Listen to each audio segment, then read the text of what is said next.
और अब जो है फिर से बुलडोजर चल गया है और मैं मौजूद हूँ कोका इलाके में, जहाँ पर अवैध प्लॉटिंग की जा रही है और लोगों से गाढ़ी कमाई वसूली करने की तैयारी की जा रही है। किनके द्वारा, पहले तो सर्वप्रथम किनके द्वारा ये प्लॉटिंग किया गया है और कितना टुकड़ा किया गया है। फिर हमारे एक्ट में प्रावधान है कि ये जो नाम सामने आते हैं, जो मूल स्वामी के नाम, उनके खिलाफ हम धारा 292 के तहत अपन FIR दर्ज कराने की कार्रवाई करेंगे। सर, ज़मीन खरीदने से पहले सबसे पहले लोगों को देखना चाहिए कि क्या वो TNC अप्रूव्ड कॉलोनी है, क्या ये वो रेरा से अप्रूव्ड कॉलोनी है। अगर लोग जो है बिना अप्रूवल के कॉलोनी खरीदते हैं तो उस प्रकार की कॉलोनी में बहुत सी समस्याएं आ सकती है कि लोग सोचते हैं कि खेत ले लेते, खेत लेने के बाद उस पर घर बना देते हैं, तो वो भी जायज़ है ये? नहीं, लोग खेत लेके ले सकते हैं, लेकिन भूमि पर लेकिन उसको सबसे पहले डाइवर्सन कराना पड़ेगा, विधिवत अनुमति लेना पड़ेगा, उसके बाद बनाए तब जायज़। तो आप कोका और कुरुद की ज़मीन लेते हैं तो आप एक बार ज़रूरी दस्तावेज वो राजस्व विभाग, नगर निगम से ज़रूर चेक करा ले, ताकि आप इनके झांसे में ना आए और आप जो है किसी तरह से जो है शिकार ना हो इनके झांसे के। नमस्कार, जय जोहार, जय छत्तीसगढ़। मैं यशवंत साहू और आप देख पा रहे हैं JCB से अवैध प्लाटिंग के खिलाफ ताबड़तोड़ कार्रवाई जारी है और ताबड़तोड़ कार्रवाई जो है लंबे समय बाद हुई है। अवैध प्लाटिंग के खिलाफ इससे पहले भी कार्रवाई हुई थी, लेकिन लंबे समय से जो है कुछ दिनों के लिए ये ब्रेक हो गया था और अब जो है फिर से बुलडोजर चल गया है और मैं मौजूद हूँ कोका इलाके में, जहाँ पर अवैध प्लॉटिंग की जा रही है और लोगों से गाढ़ी कमाई वसूली करने की तैयारी की जा रही है। क्योंकि आपको पता होगा कि एक आदमी प्लॉट खरीदता है, अपनी ज़िंदगी भर की पूंजी लगाता है और ज़िंदगी भर की पूंजी गाढ़ी कमाई लगाकर वो प्लॉट खरीद लेता है, लेकिन फर्जी ज़मीन दलाल और फर्जी अवैध बिल्डरों के झांसे में आकर जो है वो इनके शिकार हो जाते हैं और उनकी पूंजी जो है बर्बाद हो जाती है। क्योंकि बिना लेआउट, बिना town and country planning approval और बिना निगम के अप्रूवल के जो लोग ज़मीन खरीद लेते हैं, फिर बाद में उस ज़मीन पर ना तो नाली बनती है, ना तो रोड बनते हैं, ना ही कोई विकास होता है। और इसीलिए मैं बार बार कहता हूँ, बार बार इससे पहले भी अपील कर चुका हूँ कि आप ज़मीन लेने से पहले, कोई भी प्लॉट लेने से पहले जो है उस प्लॉट का जो है ज़रूरी दस्तावेज जांच ले, ताकि आप अवैध बिल्डर और अवैध ज़मीन दलालों के कब्जे में ना आएँ, ना ही उनके शिकार हों। क्योंकि वो आपको बड़ी बड़ी बातें करेंगे, बड़े बड़े लालच देंगे कि आपके ये प्लॉट खरीद लीजिए, इस प्लॉट पर नाली बनेगी, इस प्लॉट पर पक्की रोड बनेगी। लेकिन आप अगर बिना TNC अप्रूवल, बिना निगम के दस्तावेज और बिना कागजी कार्रवाई जिसमें जो ज़रूरी दस्तावेज होते हैं, उसके बिना आप ये ज़मीन खरीद लेते हैं, खेती वाली ज़मीन आवासी के लिए खरीदते हैं या फिर आवासीय वाली ज़मीन व्यवसाय के लिए खरीदते हैं, तो बाद में आपको दिक्कतें हो सकती है। और आज जो कार्रवाई की जा रही है, तो देख सकते हैं 2 नाम सामने आ रहे हैं। एक नाम जो आप देख पा रहे होंगे, मोहम्मद असलम अंसारी, खसरा नंबर 1227/11, ये कोका इलाका है और प्लॉट नंबर 49। ऐसे बहुत सारे प्लॉट काटे जा रहे हैं, लगभग 8-9 एकड़ में ये प्लॉटिंग की जा रही थी। नगर निगम भिलाई के अमले को खबर मिली और अमले के पास जो है शिकायत पहुंची। शिकायत के बाद आज निगम का अमला 2 JCB लेके और 5-6 डंपर के साथ तहसीलदार, भवन अधिकारी और जो है इसके अलावा आपको बता दें कि हाउसिंग बोर्ड की ज़मीन यहाँ पे 2 एकड़ के आसपास खाली पड़ी है।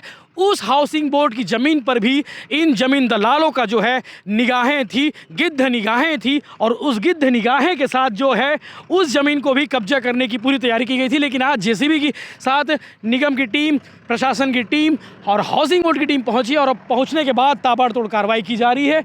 दो ज़मीन दलालों के नाम सामने आए हैं, एक मोहम्मद असलम अंसारी और एक इफ्तियार, ऐसी कोई नाम आया सामने। दोनों के द्वारा जो है ये प्लॉटिंग की जा रही थी। अब निगम ने इन दोनों के खिलाफ कंप्लेन कर दिया है पुलिस अधिकारी के और वो पुलिस मामले की जांच करेगी, क्योंकि आज पुलिस की टीम भी यहाँ पे पहुंची हुई है। और सबसे ज़्यादा आपको बता दूं कि कोका और कुरुद, ये 2 ऐसे इलाके हैं जहां सबसे ज़्यादा अवैध प्लॉटिंग की जो है शिकायत सामने आती है। इसके अलावा अवैध प्लॉटिंग के साथ साथ हर ज़मीन पर कुछ ना कोई विवाद है। तो आप कोका और कुरुद की ज़मीन लेते हैं तो आप एक बार ज़रूरी दस्तावेज वो राजस्व विभाग, नगर निगम से ज़रूर चेक करा ले, ताकि आप इनके झांसे में ना आए और आप जो है किसी तरह से जो है शिकार ना हो इनके झांसे के। तो आपसे ज़रूरी एक निवेदन है, एक अपील है कि आप ज़मीन से पहले दस्तावेज ज़रूर जांच लें, क्योंकि आपकी गाढ़ी कमाई, ज़िंदगी भर की पूंजी उस ज़मीन पर लगती है। मैं ये नहीं चाहूँगा, प्रशासन भी नहीं चाहेगा कि आप उनके शिकार हों, ताकि आपको कोई तकलीफ़ हो। अवैध प्लॉटिंग पर ताबड़तोड़ कार्रवाई करने वाले तहसीलदार गुरुदत्त साहब हमारे साथ मौजूद है। सर, सबसे पहला सवाल मेरा यही रहेगा कि ज़मीन खरीदने से पहले किन बातों का ध्यान रखना चाहिए? हमारी ऑडियंस को आप बता दीजिए ताकि वो ज़मीन खरीदने से पहले ज़रूरी बातों का ध्यान रखें और किसी झांसे में ना आए। नमस्कार। ज़मीन खरीदने से पहले सबसे पहले लोगों को देखना चाहिए कि क्या वो टीएनसी अप्रूव्ड कॉलोनी है, क्या ये वो रेरा से अप्रूव्ड कॉलोनी है। अगर लोग जो है बिना अप्रूवल के कॉलोनी खरीदते हैं तो उस प्रकार की कॉलोनी में बहुत सी समस्याएं आ सकती है कि भविष्य में जो है अवैध प्लाटिंग होगा तो ज़मीन के चिन्हांकन में समस्याएं आएगी। दूसरा जो है बिजली, पानी और सड़क की समस्याएं आएगी। भविष्य में विवाद होगा तो विवाद की स्थिति में बहुत सी दिक्कतें आती हैं कि आपकी ज़मीन पे कहाँ पे थी, अप्रूव्ड लेआउट नहीं था। तो उस स्थिति में जो एक बार ज़मीन खरीद ले तो व्यक्ति जो है फंस जाता है और बहुत सी समस्याओं का सामना करना पड़ता है।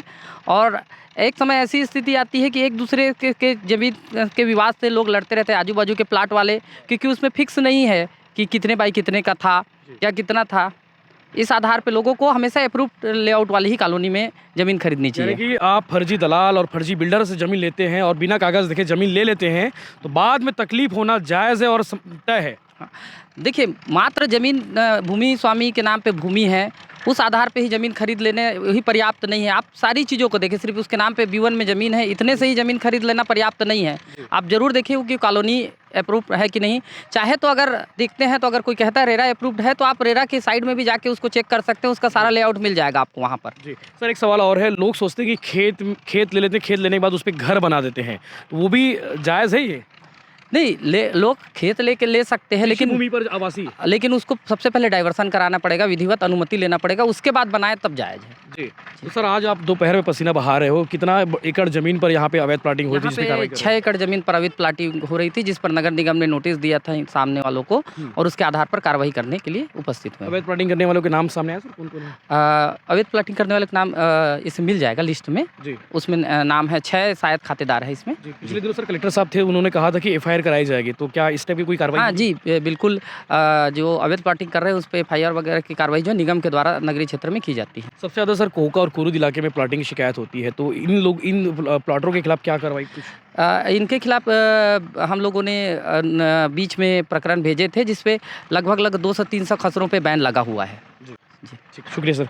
तो ये थे तहसीलदार गुरुदत्त साहब, जिन्होंने पूरी बात बताई है कि आपको ज़मीन लेने से पहले किन बातों का ध्यान रखना चाहिए। अगर आप ज़मीन ले रहे हैं तो बिना कोई खसरा नंबर दिख रहे हैं, बिना कोई लेआउट, बिना कोई TNC देख रहे हैं, तो आपको भविष्य में दिक्कतें होनी तय है। हमारे साथ भवन अधिकारी हिमांशु देशमुख सर मौजूद हैं, उनसे बात कर लेते हैं। सर, आज अवैध प्लॉटिंग के खिलाफ कार्रवाई हो रही है, क्या शिकायत मिली थी और आज कार्रवाई कहाँ तक चली है? देखिए, हमको सूचना प्राप्त हुई थी कि ग्राम कोहका में खसरा नंबर 1228 और 1226 जो कि शासकीय खसरा नंबर है, उस पे अवैध प्लॉटिंगकर्ताओं द्वारा अन्य 1227 के खसरों को बैठाकर यहाँ प्लॉटिंग किया जा रहा था, जिस पर हमने मौके पे आया तो पाया कि यहाँ पे अवैध रूप से संरचना का निर्माण किया गया मुरुम डाल के। तो उस पे हम कार्रवाई करते हुए सर्वप्रथम ये जो मार्ग संरचना बेदखली की कार्रवाई की जा रही है। और जैसा कि आपको पहले बताया मैं, 1228 जो शासकीय खसरा है, 1226 वो जो है हाउसिंग बोर्ड को अलॉटेड ज़मीन है। वहाँ भी ये अवैध प्लॉटिंगकर्ताओं ने वहाँ मुरुम की संरचना निर्मित की थी, जिसे भी ढाया जा रहा है और हाउसिंग बोर्ड वाले भी यहाँ उपस्थित हैं। तो उनको हम ये बता रहे हैं कि आप अपनी ज़मीन को सुरक्षित पोल वोल लगा के सुरक्षित कर लें, ताकि शासकीय भूमि का दुरुपयोग ना हो और जो भी उनका प्लान है उसमें वो एग्जीक्यूट कर सके। सर, टोटल कितने प्लॉट काट लिए थे, ऐसा कुछ? अभी तक तो ये जानकारी नहीं मिली है, लेकिन जी हमारे साथ तहसीलदार साहब मौजूद हैं, उनसे पत्राचार करके ये जानकारी प्राप्त की जाएगी कि किनके द्वारा, पहले तो सर्वप्रथम किनके द्वारा ये प्लॉटिंग किया गया है और कितना टुकड़ा किया गया है। फिर हमारे एक्ट में प्रावधान है कि ये जो नाम सामने आते हैं, जो मूल स्वामी के नाम, उनके खिलाफ हम धारा 292 के तहत अपन FIR दर्ज कराने की कार्रवाई करेंगे। सर, कोहका में सबसे ज़्यादा अवैध प्लॉटिंग होती है, तो और बाकी जगहों पे क्या कार्रवाई करेंगे? मुख्य रूप से कोहका और कुरुद ही भिलाई निगम का ऐसा क्षेत्र है, क्योंकि आप बाकी जानते हैं साड़ा की ज़मीन से लेके BSP क्षेत्र है, तो मुख्य रूप से ये कोहका ही कुरुद है, जिस पे हम पिछले 1 महीने पहले भी कुरुद क्षेत्र में पूरा हमने अवैध प्लॉटिंगकर्ताओं पे कार्रवाई की थी। तो बेसिक तो ये है कि मार्ग संरचना जहाँ निर्मित होते हैं हम उसमें तत्काल एक्शन लेते हैं, उसको बेदखली करते हैं, फिर ऑन रिकॉर्ड जो वो कर रहे हैं उसकी जानकारी प्राप्त करके उसके बाद हम उसकी कार्रवाई करते हैं। पूर्व में भी कोहका क्षेत्र में 13 लोगों के खिलाफ FIR दर्ज की जा चुकी है। ठीक है, शुक्रिया सर।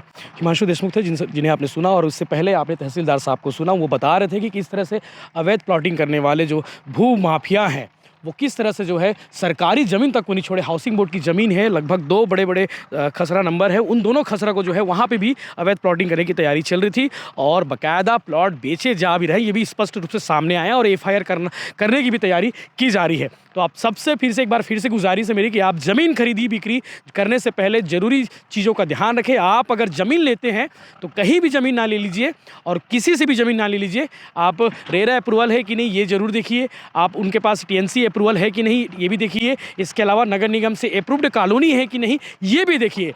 आप ऐरे गहरे से ज़मीन लेंगे तो आपके साथ भी वही होने वाला है जो बाकी और भी लोगों के साथ इन भिलाई निगम क्षेत्र में हो रहा है। कहीं आपने देखा होगा कि पानी की समस्या, नाली की समस्या, सड़क की समस्या, इन चीज़ों से उन्हें होकर गुजरना पड़ेगा क्योंकि आपको ये सिर्फ ज़मीन बेचते हैं, विकास का दावा ये लोग नहीं कर सकते। जय हिंद, जय जोहार, जय छत्तीसगढ़।